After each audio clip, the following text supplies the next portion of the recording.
امیتابھ بچن بھارتی film industry کا ہی ایک بڑا نام نہیں بلکہ دنیا بھر میں ایک مشہور اداکار کے نام سے جانے جاتے ہیں۔ ان کی شہرت میں کسی دور بھی کمی نہ ہوئی، یہ ہر دن ترقی کے راستے پر بڑھتے گئے۔ انہوں نے 19 کے دور سے اب تک لاتعداد فلموں میں جہاں لاتعداد کردار ادا کیے ہیں، وہیں انہوں نے ملکی سیاست میں بھی خوب کام کیا۔ آج بھی امیتابھ بچن کی فٹنس کو دیکھ کر یہ نہیں لگتا کہ یہ بڑھاپے میں قدم رکھ چکے ہیں۔ آج ان کی عمر 80 سال ہو گئی ہے۔ یہ 11 اکتوبر 1942 کو الہ آباد کے ایک شاعر ہری ونش رائے کے ہاں پیدا ہوئے۔ ان کی والدہ کا تعلق فیصل آباد کے ایک سکھ گھرانے سے تھا۔ امیتابھ بچن کے متعلق بھارت کے مشہور ڈائریکٹر بتاتے ہیں کہ یہ اب بھی شوٹنگ پر وقت سے پہلے پہنچ جاتے ہیں تاکہ اپنے طور پر ہر کام کو بخوبی انجام دے سکے۔ اگر یہ ایک مرتبہ کوئی ڈائلاگ صحیح نہیں بول پاتے تو دوسرا ٹیک لینے میں آج بھی برا نہیں مانتے۔ ان کی اس کی عمر میں بھی کمال کی فٹنس ہے۔ امیتابھ بچن کا پیدائشی نام انقلاب شری واستو ہے اور وہ 11 اکتوبر 1942 کو بھارت کی ریاست اتر پردیش میں پیدا ہونے والے بھارتی اداکار ہیں۔ انہیں ابتدائی مقبولیت 1970 میں ملی اور آج ان کا شمار بھارتی فلمی صنعت کی تاریخ کی معروف ترین ہستیوں میں ہوتا ہے۔ اپنی اداکاری کے سفر کے دوران انہوں نے کئی بڑے ایوارڈ حاصل کیے، جن میں 3 نیشنل فلم ایوارڈ اور 12 فلم فیئر ایوارڈ شامل ہیں۔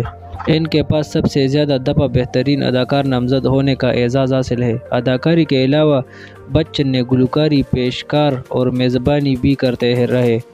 1984 سے 1987 تک وہ بھارتی پارلیمان کے رکن منتخب ہوئے۔ امیتابھ بچن کی شادی اداکارہ جیا بہادری سے ہوئی۔ ان کے 2 بچے ہیں، شویتا نندا اور ابھیشیک بچن۔ ابھیشیک بھی فلم اداکار ہے اور بھارتی اداکارہ ایشوریا رائے سے رشتہ ازواج میں منسلک ہے۔ 100 سے زائد فلموں میں اداکاری کے جلوے دکھانے والے امیتابھ بچن آج بھی لوگوں کے دلوں پر راج کر رہے ہیں۔ انہوں نے فلمی کیریئر کا آغاز 1969 میں فلم 7 ہندوستانی سے کیا، جس میں انہیں پہلے نیشنل ایوارڈ سے نوازا گیا۔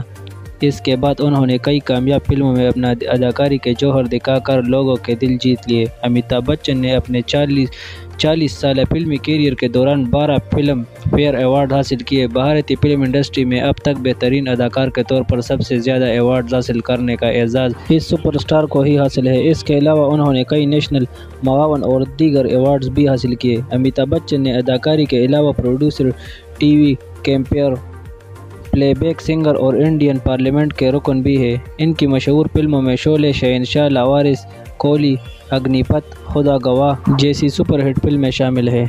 امیتابھ بچن کا بچپن میں نام انقلاب تھا، جو انقلاب زندہ باد کے نعرے سے متاثر ہو کر رکھا گیا تھا، کیونکہ اس وقت بھارت کی آزادی کی جدوجہد زوروں پر تھی۔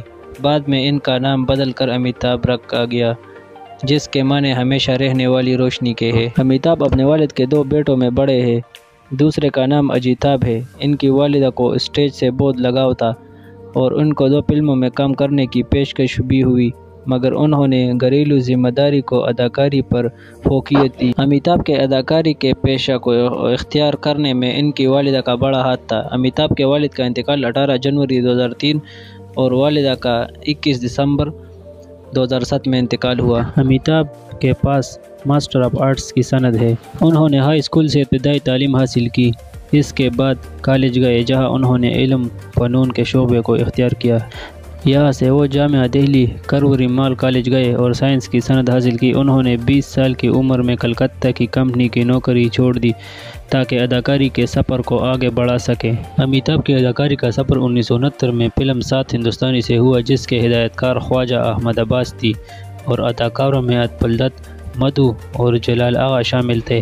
اس کے بعد 1971 میں آنند آئی، جو کاروباری لحاظ سے کامیاب اور تنقید نگاروں میں بہت سراہی گئی۔ اس فلم میں بچن نے راجیش کھنہ کے برابر ایک ڈاکٹر کا کردار ادا کیا اور اس کے لیے انہیں فلم فیئر بہترین معاون اداکار کا ایوارڈ ملا۔ اس کے بعد کی کئی فلمیں باکس آفس پر اچھی کارکردگی نہیں دکھا سکی، جن میں 1971 میں لگنے والی فلم ریشمیا اور شیرا بھی شامل ہے۔ اس دوران میں انہوں نے فلم گڈی میں مہمان اداکار کے طور پر کام کیا۔ اس فلم کے دیگر اداکاروں میں ان کی مستقبل کی شریک حیات جیا بہادری اور دھرمیندر شامل ہیں۔ اپنی بھاری آواز کی وجہ سے انہوں نے فلم باورچی کے ایک حصہ کو بیان کیا۔ 1972 میں انہوں نے سفر پر مبنی مزاحیہ سنسنی خیز فلم بمبئی ٹو گوا میں کام کیا، جس کی ہدایت کاری ایس راماتن نے کی۔ فلم کے دیگر اداکاروں میں محمود انور علی اور ناصر حسین شامل تھے۔ 1973 میں بچن ترقی کی نئی راہوں پر گامزن ہو گئے، جبکہ ہدایت کار پرکاش مہرا نے انہیں فلم زنجیر میں انسپکٹر وجے کھنہ کے کردار میں پیش کیا۔ اس فلم میں بچن کی اداکاری ان کے دیگر رومانوی کرداروں سے مختلف تھی، اور یہاں سے بچن کو بالی ووڈ میں اینگری ینگ مین کی پہچان ملی۔ اس فلم کے لیے ان کو فلم فیئر نیشنل ایوارڈ برائے بہترین اداکار ملا۔ اسی سال امیتابھ بچن اور جیا بہادری کی شادی بھی ہوئی، اور وہ ایک ساتھ کئی فلموں میں نظر آئے۔ 1974 میں بچن نے کنوارا باپ اور دوست میں مہمان اداکار کے طور پر کام کیا، جس کے بعد اس سال کا سب سے زیادہ کاروبار کرنے والی فلم روٹی کپڑا مکان میں انہوں نے معاون اداکار کا رول ادا کیا۔ فلم کی ہدایت کاری اور کہانی منوج کمار نے لکھی، اور خود منوج کمار کے علاوہ ششی کپور اور زینت امان نے اداکاری کی۔ 6 دسمبر 1974 کو فلم مجبور میں مرکزی کردار ادا کیا۔ مجبور کی کہانی ہالی ووڈ کی فلم زگ زگ سے متاثر ہو کر لکھی گئی تھی۔ اس فلم کو خاص پذیرائی نہیں ملی۔ 1975 میں انہوں نے مختلف موضوعات کی فلموں میں کام کیا، جن میں مزاحیہ فلم چپکے چپکے، جرم کی داستان، فرار اور رومانوی داستان ملی شامل ہے۔ اسی سال ان کی 2 اور فلمیں پردے پر لگے، جنہیں ہندی سنیما کی تاریخ میں اہم مقام حاصل ہوا۔ ان میں پہلی یش چوپڑا کی دیوار، جس میں بچن نے ششی کپور اور نیتو سنگھ کے مخالف کام کیا۔ اس فلم میں اپنے کام کے لیے وہ فلم فیئر برائے بہترین معاون اداکار کے لیے نامزد ہوئے۔ دیوار 1975 کے سال میں باکس آفس کی بہترین فلموں میں شمار ہوئی اور اس کو 4تھا درجہ ملا۔ انڈیا ٹائمز موویز نے دیوار کا شمار بالی ووڈ کی 25 دیکھنے لائق فلموں میں کیا۔ اس کے بعد 15 اگست 1975 میں شعلے ریلیز ہوئی، جو اس وقت بھارت کی تاریخ میں سب سے زیادہ کاروبار کرنے والی فلم بنی۔ اس فلم کی کل کمائی 60 ملین افراط زر کے بعد کے لگ بھگ تھی۔ بچن نے اس فلم میں جے دیو کا کردار ادا کیا، اور ان کے مخالف بھارتی فلم صنعت کے بڑے اداکاروں نے کام کیا۔ ان میں اداکار دھرمیندر، ہیما مالنی، سنجیو کمار، جیا بہادری اور امجد خان شامل تھے۔ 1999 میں بی بی سی انڈیا نے فلم شعلے کو صدی کی بہترین فلم قرار دی۔ فلم دیوار کی طرح انڈیا ٹائمز موویز نے شعلے کو بالی ووڈ کی دیکھنے لائق 25 فلموں کی فہرست میں شامل کیا۔ شعلے کی کامیابی کے بعد بچن بالی ووڈ کی بلندیوں کو چھونے لگے، اور 1976 سے 1984 کے درمیان میں انہیں کئی فلم فیئر ایوارڈز اور نامزدگیاں ملی۔ 1976 میں ایک بار پھر ہدایت کار یش چوپڑا کی فلم کبھی کبھی میں نظر آئے۔ یہ ایک رومانوی داستان ہے، جس میں امیتابھ ایک نوجوان شاعر کا کردار ادا کرتے ہوئے ایک خوبصورت دوشیزہ پوجا کے عشق میں گرفتار ہو جاتے ہیں۔ پوجا کا کردار راکی گلزار نے ادا کیا۔ اس فلم کے دل پگھلا دینے والے مکالموں اور جذبات کو چھوتے موضوع نے امیتابھ کو ایک نئے روپ میں عوام کے روبرو پیش کیا۔ اس فلم کے لیے ایک بار پھر بچن کو فلم فیئر میں بہترین اداکار کی ایک اور نامزدگی دلائی۔ 1977 میں امر اکبر انتونی کے لیے انہیں فلم فیئر برائے بہترین اداکار کا ایوارڈ ملا۔ 1982 میں فلم کلی کی فلم بندی کے درمیان میں ایک لڑائی کا منظر کرتے ہوئے میز کا کونا لگنے سے امیتابھ شدید زخمی ہو گئے۔ اس منظر میں امیتابھ کو میز پر گرنا تھا، مگر اندازہ کی غلطی سے میز کا کونا ان کے پیٹ میں لگا، اور اس کے نتیجہ میں ان کی تلی پھٹ گئی اور کافی خون ضائع ہو گیا۔ ان کو فوراً ہسپتال لے جایا گیا، جہاں وہ کئی مہینے زندگی اور موت کی جنگ لڑتے رہے۔ اس دوران میں ان کی پین نے مندروں میں دعائیں کیے اور چڑھاوے پیش کیے۔ صحت بہتر ہونے کے بعد ان کے پین ہزاروں کی تعداد میں ہسپتال کے باہر جمع ہو گئے۔ بالآخر کئی ماہ کے علاج کے بعد فلم دوبارہ شروع ہوئی اور 1983 میں سنیما گھروں میں لگی، اور امیتابھ کے حادثہ سے مشہوری کی وجہ سے باکس آفس پر کامیابی ہوئی۔ 1984 میں فلم لائن کو خیرآباد کرنے کے بعد امیتابھ نے سیاست میں قدم رکھا اور اپنے خاندانی دوست راجیو گاندھی کی حمایت میں الہ آباد کے سابق وزیر اعلیٰ اتر پردیش این بہوگونا کے مقابل کھڑے ہوئے اور عام انتخابات کی تاریخ کے سب سے بڑے فرق سے جیت حاصل کی۔ ان کا سیاسی سفر بہت کم عرصہ پر محیط تھا، اور 3 سال کے بعد ہی انہوں نے سیاست کو بھی خیرآباد کر دیا۔ اس کے فوراً بعد امیتابھ اور ان کے بھائی پر ایک اخبار نے ان دونوں پر الزام لگایا، جیسے وہ عدالت لے گئے، جہاں وہ بے قصور ثابت ہوئے۔ ABCL پر آئے مالیاتی بحران کے دوران مدد کرنے پر بچن نے اپنے پرانے دوست امر سنگھ کی حمایت میں سماج وادی جماعت کی رکنیت حاصل کی۔ جیا بچن نے بھی سماج وادی جماعت میں شمولیت اختیار کی اور راجیہ سبھا کی رکن بنی۔ بچن نے سماج وادی جماعت کی اشتہاری اور سیاسی سرگرمیوں میں حمایت جاری رکھی، جن کی وجہ سے حالیہ دور میں ایک بار پھر انہیں مشکلات کا سامنا کرنا پڑا، جو بھارتی عدالت میں انہیں قانونی کاغذات میں خود کو کسان ظاہر کرنے کے واقعے کے بعد شروع ہوئی۔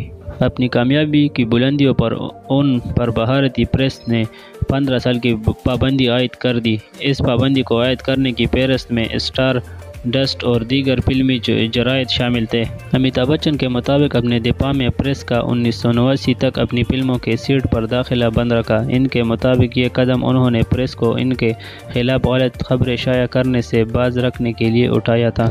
1988 میں امیتابھ نے فلم شہنشاہ سے دوبارہ اداکاری میں قدم رکھا۔ امیتابھ کی واپسی کی خبروں کی وجہ سے یہ فلم باکس آفس پر کامیاب ہوئی، مگر اس کے بعد کی کئی فلمیں امیتابھ کو ان کا کھویا ہوا مقام واپس دلانے میں ناکام رہی۔ 1992 میں خدا گواہ کے بعد امیتابھ نے 5 سال کے لیے اداکاری سے سبکدوشی اختیار کر لی اور 1994 میں ان کی تاخیر سے لگنے والی فلم انسانیت بھی ایک ناکامی ثابت ہوئی۔ فلم لائن کو خیر آباد کہنے کے بعد امیتابھ نے پیشکاری کو اپنایا اور اسی دوران میں Amitabh Bachchan corporation limited ABCL کی بنیاد اس نظریے کے تحت رکھی کہ وہ 2000 تک $10 بلین $250 ملین کی تفریحی کمپنی بنا دیں گے۔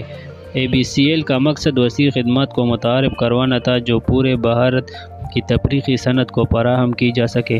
اس کی پیش کردہ خدمات میں بڑے پردے کی پیداکاری اور تقسیم، سمی کیسٹ، بصری ڈسک، ٹیلی ویژن کے سافٹ ویئر کی پیداکاری اور تقسیم، نامور فنکاروں اور تقریبی انتظامات شامل تھے۔ 1996 میں ہی پہلے فلم تیرے میرے سپنے کو پیش کیا۔ یہ فلم باکس آفس پر تو اچھی کارکردگی نہیں دکھا سکی، مگر اداکار ارشد وارثی اور جنوب کی اداکارہ سمرن جیسے نئے اداکاروں کو بڑے پردے پر کام کرنے کا موقع ملا۔